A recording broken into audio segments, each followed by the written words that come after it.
আসসালামু আলাইকুম। যখন ক্রিকেটার মুস্তাফিজুর রহমান তার মামাতো বোনকে বিয়ে করেন, তখন একদল কট্টরপন্থী হিন্দু এটা নিয়ে অনেক মন্দ সমালোচনা করা শুরু করে।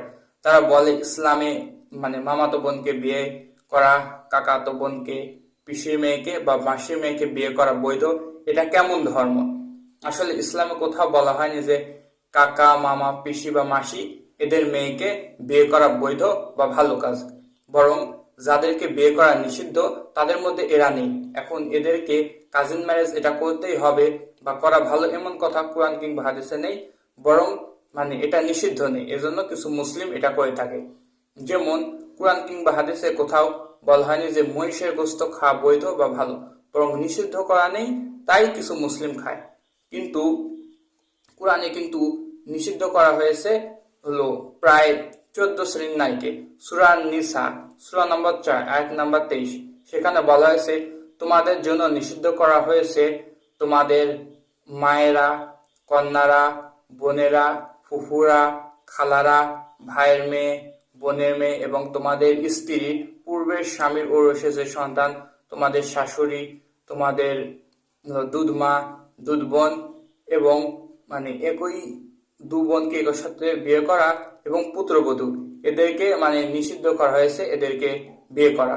এবং যে নারী অলরেডি বৈবাহিক জীবনযাপন করছে তাকে বিয়ে করা নিষিদ্ধ। কোরআনে কিন্তু সর্বমোট 14 শ্রেণীর নারীকে কিন্তু বিয়ে করা নিষিদ্ধ করা হয়েছে।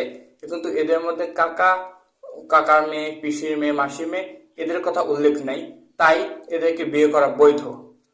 কিন্তু আসলে পূর্বে কিন্তু এই আইনটা ছিল না, এবং পূর্বে কোরআন অবতীর্ণ হওয়ার পূর্বে কিন্তু অনেক মানুষ আছে যারা সৎ মাকে বিয়ে করতো। যেমন ব্রাহ্মণরাই তো সৎ মাকে আগে বিয়ে করতো। কোরআন নাজিল হওয়ার আগে কোরআনে মোট 14 শ্রেণীর নারীকে বিয়ে করা নিষিদ্ধ করা হলো, 14 শ্রেণীকে।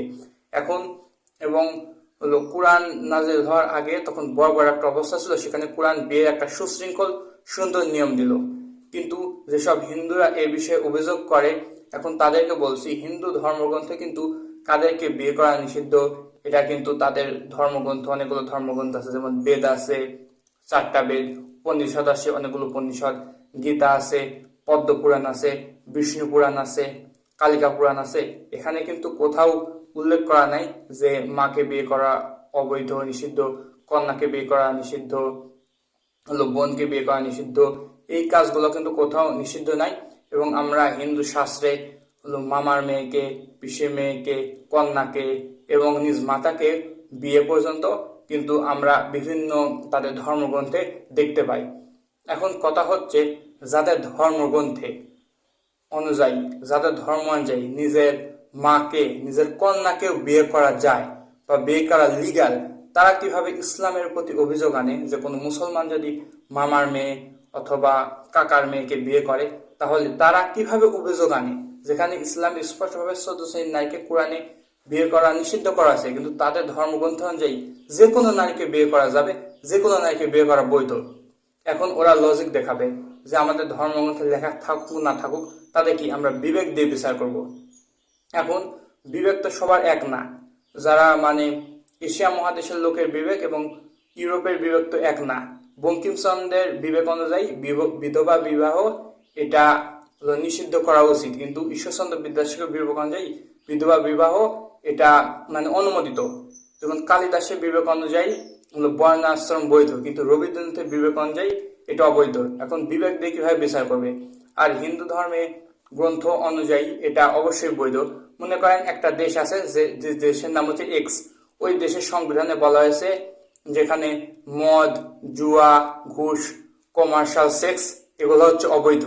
কিন্তু ওয়াই একটা যে ওই দেশের সংবিধানে মদ, জুয়া, ঘুষ, কমার্শিয়াল সেক্স এই শব্দগুলাই উল্লেখ নাই।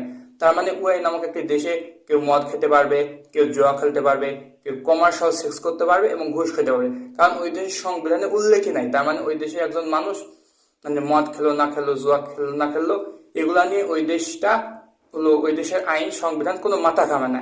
ঠিক তেমনি ভাবে হিন্দু ধর্মগ্রন্থ একজন মানুষ তার মাকে বিয়ে করলো না কন্যাকে বিয়ে করলো, এটা নিয়ে হিন্দু ধর্মগ্রন্থ এটা কখনো মাথা ঘামায় না। তাই হিন্দু ধর্ম অনুসারে নিজের মা এবং কন্যাকে বিয়ে করা অবশ্যই বৈধ। কোনো হিন্দু কট্টরপন্থী যারা ইসলামের সমালোচনা করেন তাদেরকে বলছি, যদি পারেন তাহলে আমার এই যুক্তিকে খণ্ডন করুন। আমি আপনাদের ধর্ম নিয়ে কিছু বলতে চাই না।